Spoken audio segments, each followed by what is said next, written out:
Hi అండి. నేను మీ సౌమ్య. అందరూ ఎలా ఉన్నారండి? నేనైతే చాలా బాగున్నాను. మీరందరూ అలాగే బాగుండాలని మనస్ఫూర్తిగా కోరుకుంటూ ఇవాల్టి వీడియోలోకైతే వెళ్దాం రండి. ఇవాళ వీడియో షూట్ చేసేటప్పుడైతే ఈరోజైతే శ్రీకృష్ణ జన్మాష్టమి పండగైతే ఉన్నిందండి. అందుకనేసి నేనైతే బెంగుళూరులోనే ఇస్కాన్ టెంపుల్‌కైతే వెళ్ళినాను. ఈ వ్లాగ్‌లోనే కాస్త వీడియో అయితే తీశానుగా ఇస్కాన్ టెంపుల్‌ని. ఆ వీడియో అయితే పెడతాను. లాస్ట్ వరకు అయితే చూడండి. అలాగే పాతకాలంలో మా అమ్మ చేసే మాదిరిగా గోంగూర పచ్చడైతే నా స్టైల్‌లో అయితే గోంగూర పచ్చడైతే చేస్తాను. ఇప్పుడు గోంగూర పచ్చడి కోసం ఇలా ధనియాలు, జీలకర్ర, వెల్లుల్లి రెబ్బలు, తర్వాత కరివేపాకు అన్నీ అయితే పక్కనుంచుకున్నాను. చిప్ప తీసి ఇడిపించి ఉంచుకున్న వెల్లుల్లి వచ్చేసి తిరగమాత కోసం అయితే పక్కన ఉంచుకున్నాను. తర్వాత ఇవన్నీ కాస్త బాండిలో అయితే పెట్టి బాండిలు కాస్త ఉడికెక్కిన తర్వాత ఇలా కాస్త చిటపటలాడే వరకు అయితే వేపుకోవాలి. మంచి స్మెల్ అయితే వచ్చే వరకు అయితే ఇలా వేపుకోవాలి. అప్పుడు పచ్చడి అయితే చాలా టేస్ట్ అయితే వస్తుంది. నేనైతే పచ్చడిలో నా స్టైల్లో అయితే కొంచెం కరివేపాకు అయితే గ్యారంటీ వేస్తాను. ఇంకొంచెం జాస్తినే కరివేపాకు అయితే వేస్తాను. ఆ రోజు మా ఇంట్లో అయితే కరివేపాకు అయితే కొంచెం తక్కువ ఉన్నింది. అందుకే ఇలా కరివేపాకు కొంచెం ఎండిపోయింది ఇలా వేసుకుంటే చాలా టేస్ట్ అయితే వస్తుందండి పచ్చడి. తర్వాత అయితే కొంచెం జాస్తినే ఎండుమిర్చి అయితే వేసుకోవాలి. ఎందుకంటే గోంగూర అయితే చాలా పుల్లగా ఉంటుందిగా, అందుకనేసి ఇలా నేనైతే కాస్త జాస్తి అయితే ఎండుమిర్చి అయితే తీసుకున్నాను. ఇలా ఎండుమిర్చి అయితే లైట్ బ్రౌన్ కలర్ వచ్చే వరకు అయితే వేపుకోవాలి. తర్వాత ఇవన్నీ పక్కనైతే ఉంచుకోవాలి. ముందు మనం వేపుకునేటప్పుడే ఒక 4, 5 మెంతులైతే వేసి వేపుకుంటే పచ్చడి చాలా టేస్ట్‌గా అయితే ఉంటుంది. తర్వాత ఇవన్నీ ఏపిన తర్వాత కాస్త ఇంగువ అయితే కొంచెంగా వేసి లైట్‌గా వేపుకుంటే ఇంకా టేస్ట్ అయితే చాలా బాగా అయితే ఉంటుందండి. తర్వాత ఇవన్నీ ఎత్తి పక్కన ఉంచుకున్న తర్వాత ముందుగా ఉప్పు నీటిలో, తర్వాత మంచినీటిలో కడిగి, తర్వాత చిల్లుల గిన్నెలో అయితే వేసి, తర్వాత నీళ్ళన్నీ వడార్చుకొని ఇలా బాండిలీలో అయితే వేసి మనం ఆయిల్లోనే అయితే ఈ గోంగూరనైతే మగ్గించుకోవాలండి. గోంగూరలో నీళ్ళు లేకుండా ఆయిల్తోనే మగ్గించుకొని పచ్చడి చేసుకుంటే ఒక 10 డేస్ వరకు నిల్వ ఉంచుకున్న చాలా టేస్ట్‌గా అయితే ఉంటుంది. అచ్చం గోంగూర ఊరగాయ ఎలా ఉంటుందో అలా అయితే ఉంటుంది. చాలా టేస్ట్‌గా చాలా బాగా అయితే ఉంటుంది. ఇలా మా అమ్మ అయితే ఇలా చేసేవారు. కానీ మా ఊరు పక్క అయితే రోట్లో అయితే దంచేవారు. ఆ పచ్చడి టేస్ట్ అయితే చాలా బాగుంటుందిలేండి.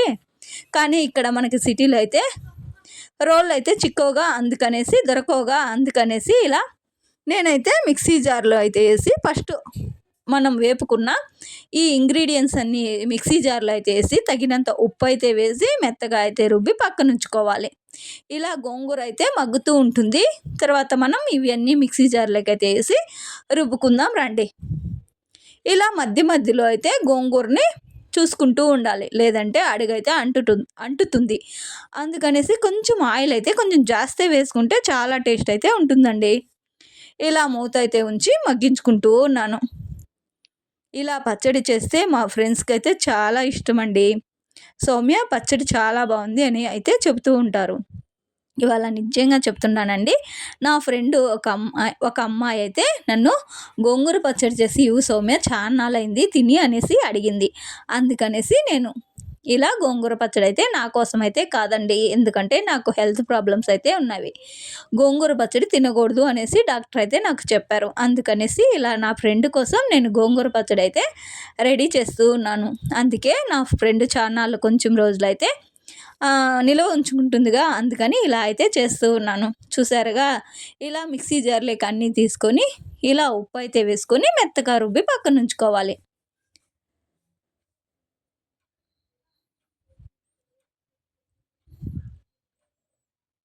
నా ఫ్రెండ్స్‌కి నేను గోంగూర పచ్చడి చేసి ఇస్తే చాలా బాగుంది సౌమ్య అని చెబుతూ ఉంటారు. ఇక్కడుండే మన తెలుగువారు లేదా కన్నడ వాళ్ళైనా కానీ లేదా మన ఫ్రెండ్స్ చాలామంది మనకి భేదాభావం ఏమీ ఉండదుగా. అలా ఎంతమందికి పచ్చడి ఇచ్చినా కానీ చాలా టేస్ట్‌గా అయితే ఉంది సౌమ్య. నెక్స్ట్ టైం పచ్చడి చేసినప్పుడు ఇంకొంచెం ఇవ్వు అని అయితే చెబుతూ ఉంటారు. ఎందుకంటే ఇక్కడ వాళ్ళకి పచ్చడి అయితే చేసేకి రాదుగా. మన ఆంధ్ర వాళ్ళకి అయితే పచ్చడి అంటే ఏమిటో తెలుసు. ఇక్కడ ఉండే వాళ్ళైతే ఇలా పచ్చడి చేసేకైతే రాదుగా. అందుకే ఇలా చెబుతూ ఉంటారు. కానీ వాళ్ళు కొని కర్రీస్ అయితే చాలా బాగా చేస్తారండి. ముఖ్యంగా నా ఫ్రెండ్స్ అయితే చాలా మంచివారు. ఇంతకుముందు వీడియోలో కొని నేనైతే చెప్పాను. చాలా సపోర్టివ్గా ఉంటారు. అలా ఫ్రెండ్స్ దొరకడం అన్నది మన అదృష్టంగా నేనైతే అనుకుంటూ ఉంటాను.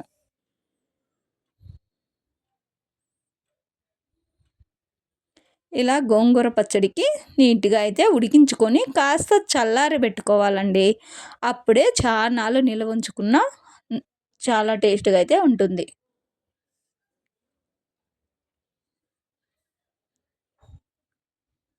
ఇలా మగ్గిన తర్వాత నీట్గా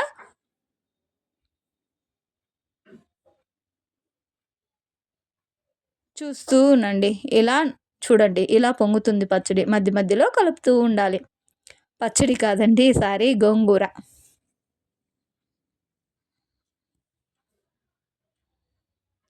ఇలా ముందుగా మనం మిక్సీ జార్లో అయితే మెత్తగా రుబ్బి పెట్టుకున్న ఈ పౌడర్ అయితే వేసి బాగా కలుపుకోవాలండి. అంతా గోంగూరకి కలిసే మాదిరిగా ఇలా అయితే కలుపుకోవాలి. ఇలా పచ్చడి చేయడం వల్ల మనం రోట్లో దంచిన ఫీలింగ్ అయితే వస్తుందండి. ఫీల్ అయితే వస్తుంది, రోట్లో దంచినట్లు ఫీల్ వస్తుందండి. ఎందుకంటే మనము మిక్సీలో అయితే గోంగూరను కొని వేయం కదా, అందుకని చాలా టేస్ట్గా అయితే ఉంటుంది.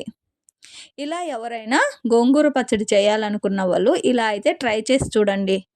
చాలా బాగా అయితే ఉంటుంది. మనం ఇలా పోపు పెట్టుకున్న తర్వాత ఈ గోంగూర పచ్చడి కాస్త ఆరబెట్టుకొని తర్వాత డబ్బీలోకైతే ఎత్తి పెట్టుకుంటే చాన్నాళ్ళైతే ఫ్రెష్గా చెడిపోకుండా ఉంటుంది. చూసారుగా, ఇప్పుడైతే పోపు కోసం నేనైతే బాండీలు అయితే పెట్టుకున్నాను. తర్వాత బాండీలు అయితే కాస్త ఉడికెక్కిన తర్వాత నేను కొంచెం జాస్తి ఆయిల్ అయితే పోస్తున్నాను. ఇలా ఆయిల్ పోసి తర్వాత మనం ముందుగా విడిపించి పెట్టుకున్న వెల్లుల్లి అయితే పక్కనుంచుకున్నాగా ఇందులో జీలకర్ర, ఆవాలు, తర్వాత ఆ వెల్లుల్లి రెబ్బలు అయితే వేసి అవి లైట్ బ్రౌన్ కలర్ వచ్చే వరకే కాస్త వేపి తర్వాత పచ్చడిలో అయితే వేసి కలుపుకోవాలి. ఇలా వెల్లుల్లి వేసి పోపు పెట్టి చూడండి, పచ్చడి అయితే వెల్లుల్లి స్మెల్తో చాలా టేస్ట్ అయితే వస్తుందండి. ఇలా పచ్చడి చేస్తూ ఉన్నప్పుడు నాకైతే నిజంగా చెప్తున్నానండి, నోట్లో నీళ్ళైతే వస్తూ ఉన్నవి. కానీ నేనైతే పచ్చడి తినకూడదుగా, అందుకనేసి ఇలా అయితే చేసి పక్కనుంచాను. తర్వాత నేనైతే ఒక డబ్బీకైతే ఎత్తిపెట్టి నా ఫ్రెండ్ కోసం అయితే ఇచ్చి పంపించానండి. తర్వాత నేనైతే ఇలా చెప్పానుగా, ఇస్కాన్ టెంపుల్కి అయితే వెళ్ళానండి. బెంగళూరులోనే మల్లేశ్వరంలోనూ ఎక్కడో ఉండే, నాకు పేరైతే సరిగా తెలియదండి ఎక్కడ ఉంటుందో, కానీ ఇస్కాన్ టెంపుల్కి అయితే వెళ్ళానండి. ఇవాళ శ్రీకృష్ణ జన్మాష్టమిగా, అందుకనేసి వెళ్ళానుగా, అందుకే కాస్త వీడియో అయితే తీశాను. మీరందరూ ఆ శ్రీకృష్ణుడు వారిని దర్శనం అయితే చేసుకొని దేవుణ్ణి అయితే ప్రార్థించండి. అందరూ బాగుండాలా, అందులో మనము ఉండాలని మనస్ఫూర్తిగా అయితే నేనైతే కోరుకున్నాను. మీరందరూ అలాగే కోరుకోండి. తర్వాత ఈ వీడియో నచ్చితే లైక్ చేయండి, షేర్ చేయండి, సబ్స్క్రైబ్ చేసుకోండి. మీ సౌమ్య క్రేజీ వరల్డ్ ఛానల్ని అయితే తప్పకుండా సబ్స్క్రైబ్ అయితే చేసుకోండి. ఎందుకంటే ముందుగా నేనైతే చెప్పానుగా, నా వీడియోలు డిలీట్ అయిపోయాయి అనేసి. ఇలా అయినా సపోర్ట్ చేస్తారని నేనైతే ఆశపడుతున్నానండి. ఎంతో కష్టపడి నేను చేసిన ఛానల్ అయితే పోయింది.